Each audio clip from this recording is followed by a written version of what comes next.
Assalamualaikum warahmatullahi wabarakatuh. Perkenalkan, nama saya Desti Harawati dari Prodi Pendidikan Biologi Universitas Pakuan. Di sini saya akan menyampaikan deskripsi mata kuliah yang saya ampu, yaitu mata kuliah Strategi Pembelajaran Biologi. Nah, materi strategi pembelajaran biologi ini diampu oleh mahasiswa semester 4. Sifat dari mata kuliah ini yaitu mata kuliah wajib, kemudian besaran SKS-nya yaitu sebanyak 3 SKS. Capaian pembelajaran yang diharapkan dikuasai oleh mahasiswa pada mata kuliah ini diantaranya mahasiswa mampu menganalisis karakteristik dari strategi pembelajaran biologi yang berpusat kepada siswa sesuai dengan perkembangan teknologi secara kritis, mandiri, dan bertanggung jawab. Kemudian mahasiswa mampu menganalisis keterkaitan dari kompetensi TPACK guru dengan kualitas proses pembelajaran. Mahasiswa juga mampu menjelaskan prinsip pengelolaan kelas dan laboratorium secara mandiri. Lalu mahasiswa mampu menyusun perangkat pembelajaran biologi yang berbasis teknologi dan keterampilan abad 21 melalui kerjasama kelompok dengan penuh tanggung jawab. Nah, di sini mata kuliah ini melingkupi beberapa kajian, di antaranya terkait dengan teori-teori belajar, kemudian ada jenis-jenis pendekatan, model, dan metode pembelajaran. Kemudian mahasiswa juga belajar terkait dengan hakikat sains dan inquiry.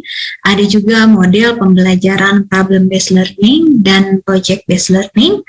Mahasiswa juga akan mengkaji materi terkait dengan pembelajaran STEM, kemudian cooperative learning, terkait dengan technological pedagogical content knowledge atau dikenal juga dengan istilah TPACK. Mahasiswa juga mengkaji perihal strategi dalam hal mengelola kelas dan juga laboratorium. Kemudian mereka juga belajar terkait dengan rencana pelaksanaan pembelajaran dan lembar kerja peserta didik. Nah, di sini sistem pembelajarannya terutama pada masa pandemi perkuliahannya dilaksanakan secara daring, baik sinkronus maupun asinkronus. Nah, kemudian di dalam proses pembelajarannya saya juga menggunakan beberapa model ya dengan pendekatan saintifik. Ada beberapa model yang saya gunakan, yaitu ada model cooperative learning, kemudian ada juga project based learning dan argumentation real world inquiry, di mana saya juga menerapkan temuan hasil penelitian saya terkait model RWI di dalam perkuliahan. Metode yang saya gunakan di dalam perkuliahan strategi pembelajaran biologi diantaranya ada metode pengamatan atau observasi. Biasanya di sini dimunculkan ketika mahasiswa mengidentifikasi misalnya proses pembelajaran melalui video pembelajaran yang ditayangkan di kelas. Jadi di situ ada metode pengamatan, kemudian ada juga metode diskusi, dan ada metode tanya jawab. Interaksi dengan mahasiswa ketika pembelajaran sinkronus biasanya dilakukan secara langsung melalui tanya jawab atau bahkan menggunakan papan Jamboard. Jadi siswa memposting jawaban atau bahkan temuan-temuan mereka hasil pengamatan. Di sini ada beberapa cakupan materi setiap pertemuan, di mana di setiap pertemuan ini saya akan menuliskan atau menentukan. Di setiap pertemuan itu saya akan menentukan ada materi, kemudian ada pendekatan model metode yang saya gunakan, serta tugas yang akan dilaksanakan oleh siswa. Nah, penilaian yang saya lakukan diantaranya adalah adanya penugasan sebanyak 35%, kemudian ada UTS dengan bobot 25%, ada UAS 30%, dan juga kehadiran sebanyak 10%. Jadi output dari perkuliahan ini yaitu mahasiswa mampu merancang strategi pembelajaran biologi ya yang memang berpusat kepada siswa, kemudian berfokus terhadap pengembangan keterampilan abad 21 dan juga implementasi teknologi, di mana strategi pembelajaran itu tertuang di dalam rencana pelaksanaan pembelajaran atau RPP dan juga LKPD siswa. Di video kali ini saya akan menampilkan video pembelajaran saya terkait dengan strategi pembelajaran biologi, tepatnya pada materi pembelajaran STEM. Pada pembelajaran STEM ini, pada materi ini, mahasiswa diarahkan tidak hanya untuk mengidentifikasi karakteristik STEM, melalui tayangan video yang saya tampilkan, tetapi mahasiswa juga bisa belajar merancang pembelajaran STEM.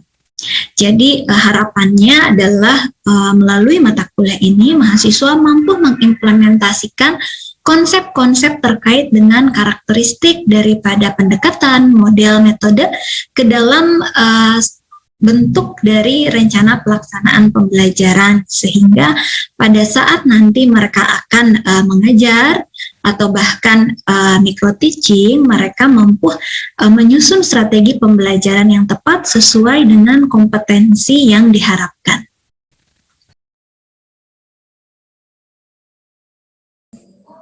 Assalamualaikum warahmatullahi wabarakatuh.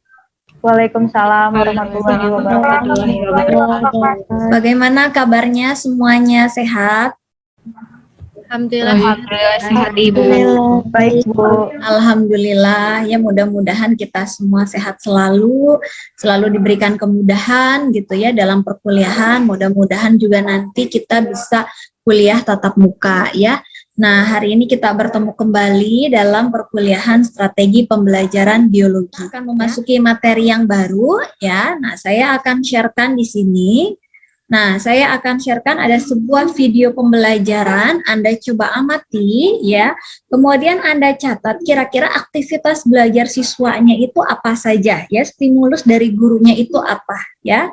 Sebentar saya sharekan. Nah, silakan Anda amati ya.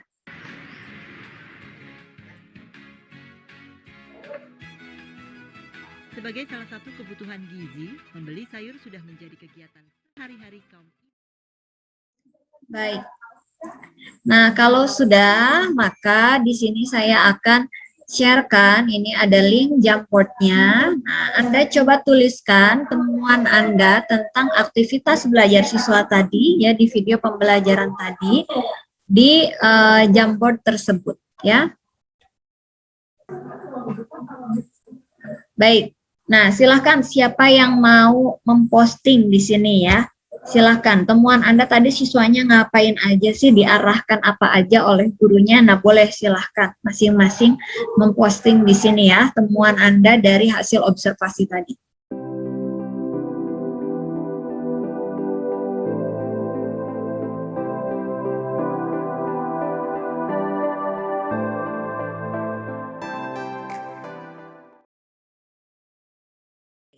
Nah, baik, hari ini jadi kita akan belajar terkait dengan STEM ya, pendekatan STEM.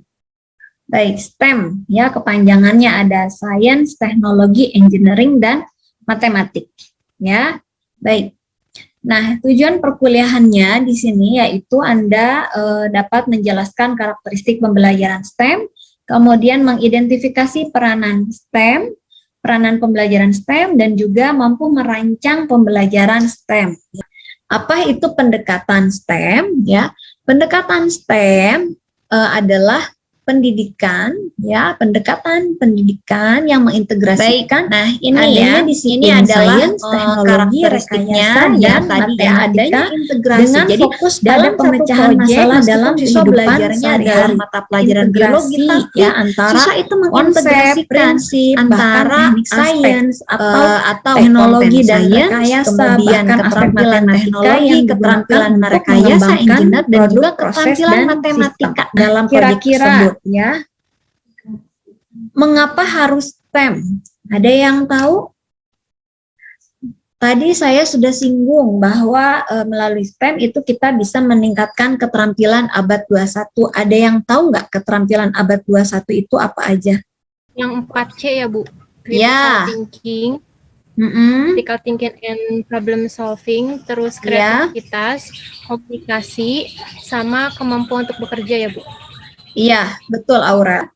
Tujuan dari pendidikan STEM ya, nah, yaitu tadi ya, membekali peserta didik kita untuk memiliki keterampilan-keterampilan di bidang STEM yang namanya juga Science, Teknologi, Engineering, dan Math. Nah, ini dia, ini adalah setiap aspeknya ya. Science berarti kajian tentang fenomena alam. Jadi science itu lebih kepada kontennya.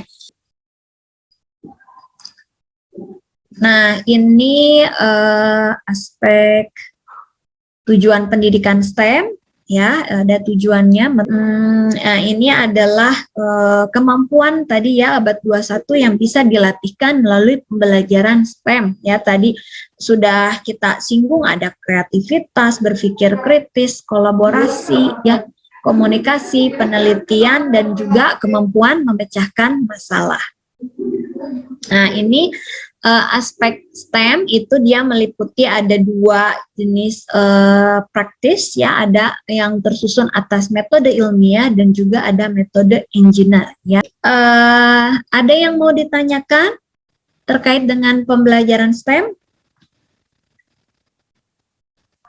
Saya, Bu, izin bertanya. Ya, Rizky. Mengenai pembelajaran STEM ini kan, Bu, dibutuhkan keaktifan siswa ya, Bu ya. Nah, menurut pendapat Ibu gitu, bagaimana cara meningkatkan keaktifan dan kreativitas siswa dalam pembelajaran STEM ini, Bu? Terima kasih. Iya, baik.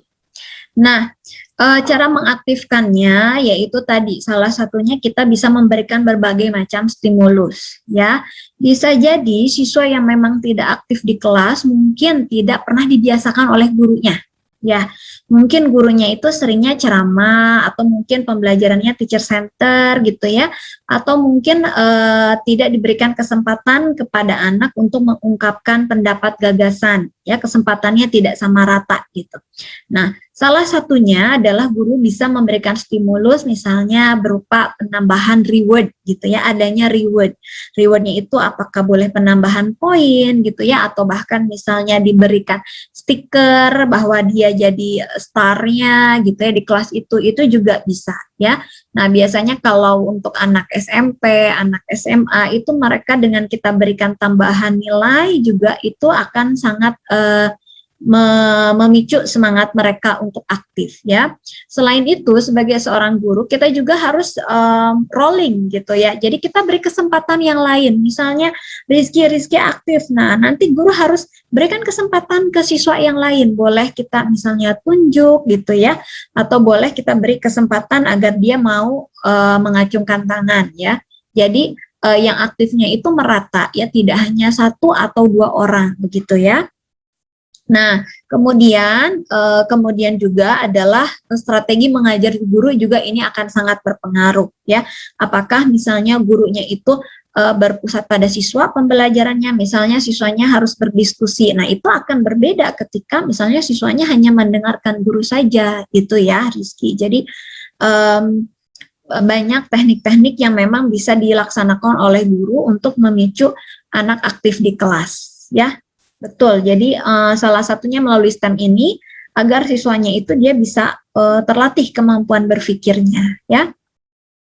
Gitu. Bentar ya. Ini kelompok 1, nih saya masukkan dulu. Terus kelompok 2. Ahmad Fadilah kelompok berapa? Kelompok 3, Ibu. 3, oke. Kelompok 4. Saya panggil ke room masing-masing ya. Nanti yang belum masuk room keluar dulu Zoom-nya, nanti baru masuk lagi. Oke, baik. Silahkan Anda diskusi ya. Nanti Anda boleh, hasil diskusinya boleh di Word atau boleh di PowerPoint, 2 slide misalnya, itu boleh ya.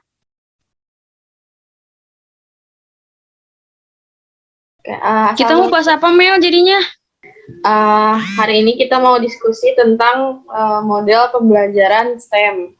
Di sini Abang udah sempat cari-cari tentang permasalahan yang ada di masyarakat, terutama di kampung atau di pabrik pengolahan pengolahan keripik singkong. Permasalahan sini itu adalah di bagian kulit singkongnya, karena yang digunakan Emang bisa? Iya, jadi kan karena yang digunakan untuk keripik singkongnya itu umbinya, jadi di sini kulit singkongnya tidak terpakai atau dibuang begitu saja. Jadi kalau misalnya seperti yang kita tahu, kalau misalnya kita dibuang aja, kulit singkongnya itu bakalan jadi limbah. Tapi maksudnya kita ngolah si keripik singkong itu kulit singkongnya aja gitu. Iya, kan? Enak nggak pahit? Nah, Iya. itu dia. Jadi di sini pengen diskusi solusinya gimana kira-kira kalau misalnya kita ngolah kulit singkongnya. Dalam 100 gram kulit singkong itu ada kandungan protein, serat, terus ada juga pektin, ada lemak juga, terus kalsium, dan yang paling penting itu ada karbohidratnya tentunya. Nanti untuk selanjutnya mungkin yang bagian matematikanya nanti kita pergunakan untuk menghitung takaran dari setiap bahan yang bakal Pengukuran itunya aja, iya. ya, betul. Iya. Ya, betul. Paling sama untuk Udah sih ya kayaknya. pengukuran oven juga jangan lupa Engineering-nya. menggunakan matematika. Oh iya, betul. Suhu. Suhu juga betul. Jadi sepertinya itu sih untuk STEM. Ya, gambaran singkatnya kayak gitu aja dulu ya. Iya, Jadi mulai diskusinya. Sudah, Bu. Diskusi kita untuk materi rencana kita ngambilnya apa tadi itu? Dari video gitu, alat peraga peredaran darah, Bu. Ya, alat peraga, Bu. Masalahnya apa? Mungkin tentang ini ya, penyumbatan darah gitu. Jadi misalkan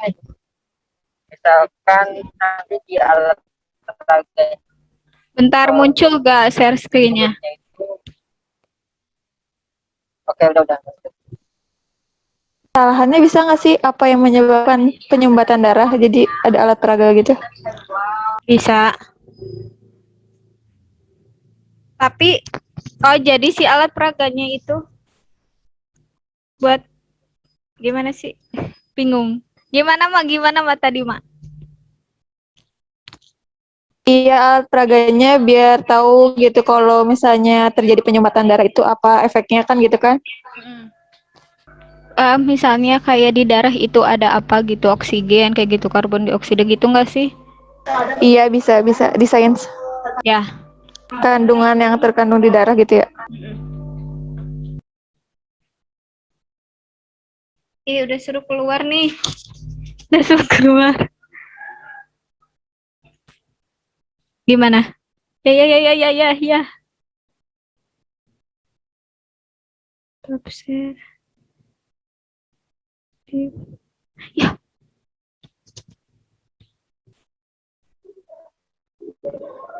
Jadi STEM kita tentang apa nih?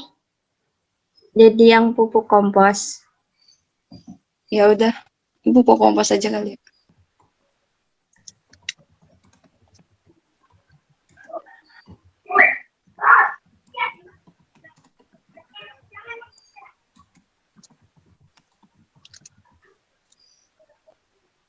Kalau sainsnya itu daur ulang, terus teknologinya kira-kira kalau pembuatan kompos itu apa? Itu ada masukan Ibu? Kenapa, Mas? Kalau teknologinya itu apa? Buat bikin lebih ke kompos itu. ini sih, ini pupuk coba ini samain persepsi dulu. Ini pupuknya pupuk dari kotoran kah, dari bahan sisa tanaman kah? Dari sampah organik kayak itu kulit pisang dari rumah tangga gitu. Silakan dilanjutkan, nih hampir beres ya ini ya. Ya Ibu. Ya Ibu. Jadi habis takaran air apa lagi ya?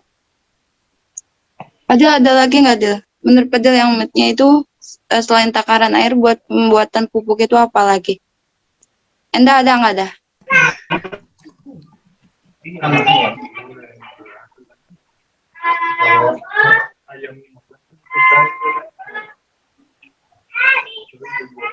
Udah berarti ya? Iniannya kemarin apa sih, yang itu sainsnya? Hmm, Bacain di grup coba. tentang Atau apa sih kan limbah ya? Kalau limbah itu ke perubahan lingkungan, pencemaran tanah gitu. Kan di sini tuh sekarang kan banyak pembangunan rumah. Jadi kan pasti limbah-limbah pembangunannya juga banyak. Nah, jarang kan ada yang manfaatin lagi jadi barang-barang yang punya nilai jual, nilai ekonomis kayak gitu. Kalau dikaitin sama STEM-nya, sainsnya itu misalnya produknya lampu hias. Nah, bisa tuh kayak aliran listriknya. Terus kalau limbahnya itu bisa bikin pencemaran pencemaran tanah kayak Limbah gitu-gitu. paralonnya gitu kan? Ya, kalau nggak diolah lagi, kalau misalnya numpuk, dia bisa nimbulin pencemaran tanah. Karena kan dia termasuk sampah anorganik ya, jadi susah buat diuraikan lagi. berarti kita nyusunnya dari ini dulu aja ya, satu-satu, berarti dari sains dulu, teknologi gitu ya? Iya, Biar gampang.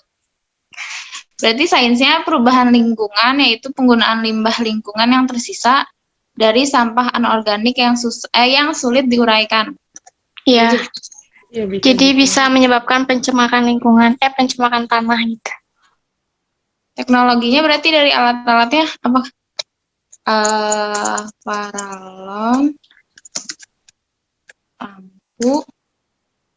Paralon, lampu, apa lagi, Peh? Paralon, lampu. Kalau alat ukirnya, kalau misalnya kita bikin proyeknya itu lampu hias, kan harus ada desainnya kan. Nah, buat bikin desain itu pakai ukir, alat ukir. Alat ukir itu. Alat ukir itu dari apa?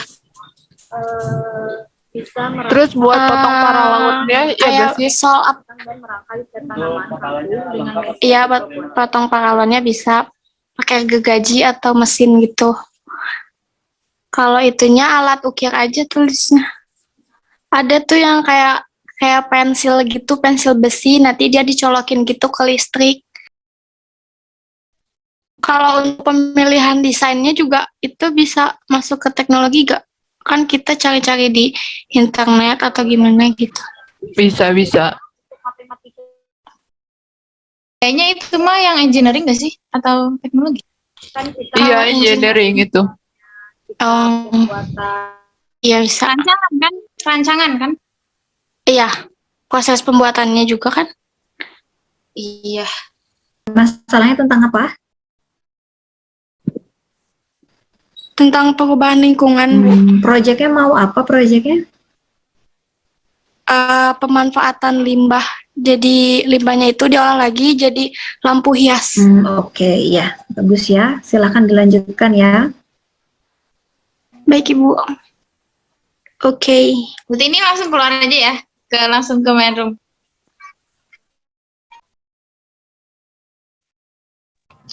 Sudah ya? Sudah kembali lagi semuanya ya? Sudah, Bu. Oke, coba saya persilahkan siapa yang mau presentasi. Yang sudah siap, media presentasinya boleh tampil.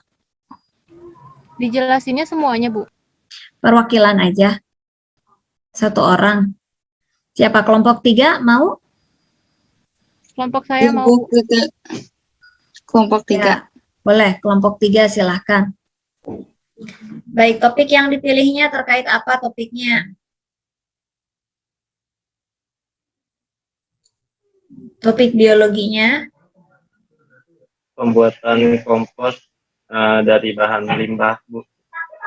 Ya, itu proyeknya ya, membuat kompos gitu ya dari limbah organik atau anorganik? Organik, Ibu. Organik. Iya, organik ya, yang bisa dibuat kompos. Limbah anorganik nggak bisa dibuat kompos ya. Oke, terus ya, permasalahannya apa? Pencemaran lingkungan kali, Bu. Daur ulang limbah. Iya, permasalahannya apa kira-kira? Kalau ini Maksudnya latar masuk di belakangnya topik gitu ya, Bu? pencemaran ya, masuk pencemaran lingkungan. Masuk. Terus topik apa permasalahannya apa, Ahmad? Maksudnya latar belakang pembuatan ini kan. Iya, betul ya. Jadi ketika Nah, kita akan mengarahkan siswa untuk melaksanakan proyek, kita harus mengajukan permasalahannya dulu. Kira-kira permasalahan terkait dengan proyek pembuatan pupuk kompos ini apa masalahnya? ya Bu, ini proyek ini dibuat karena banyak banyak kejadian ibu rumah tangga itu kadang membuang sampah organik itu hanya dibuang saja, Bu. Tidak mereka masih belum tahu kalau sampah itu masih bisa dimanfaatkan sebagai pupuk kompos. Nah, iya betul ya. Betul bahwa ternyata sampah organik dari hasil rumah tangga itu semakin lama semakin menumpuk gitu ya.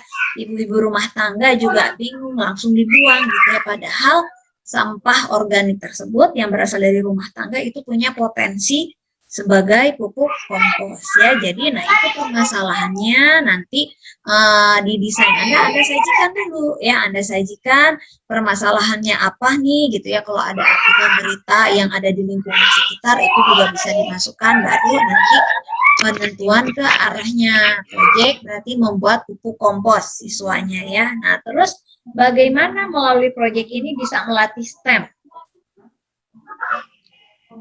Tentunya Bu, nanti kita tetap akan memperhatikan aspek-aspek STEM itu,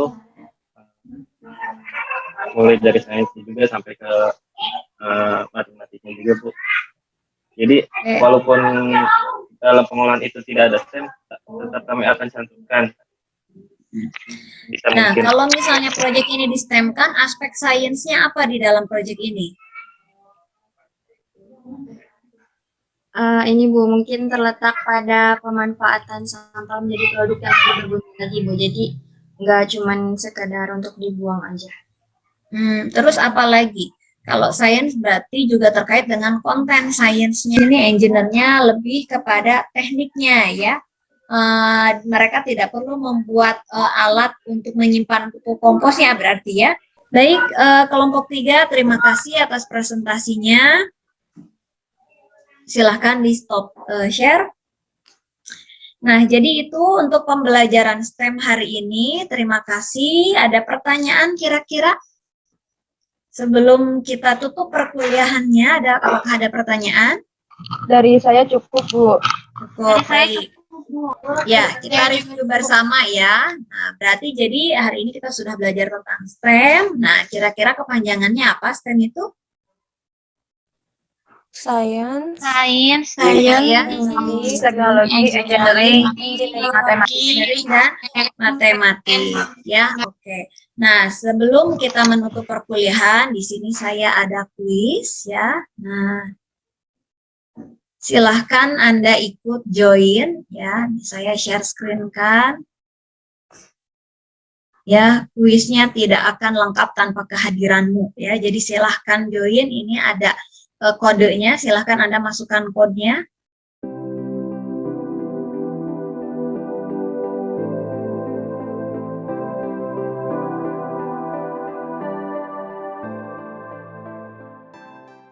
Baik, ini saya N.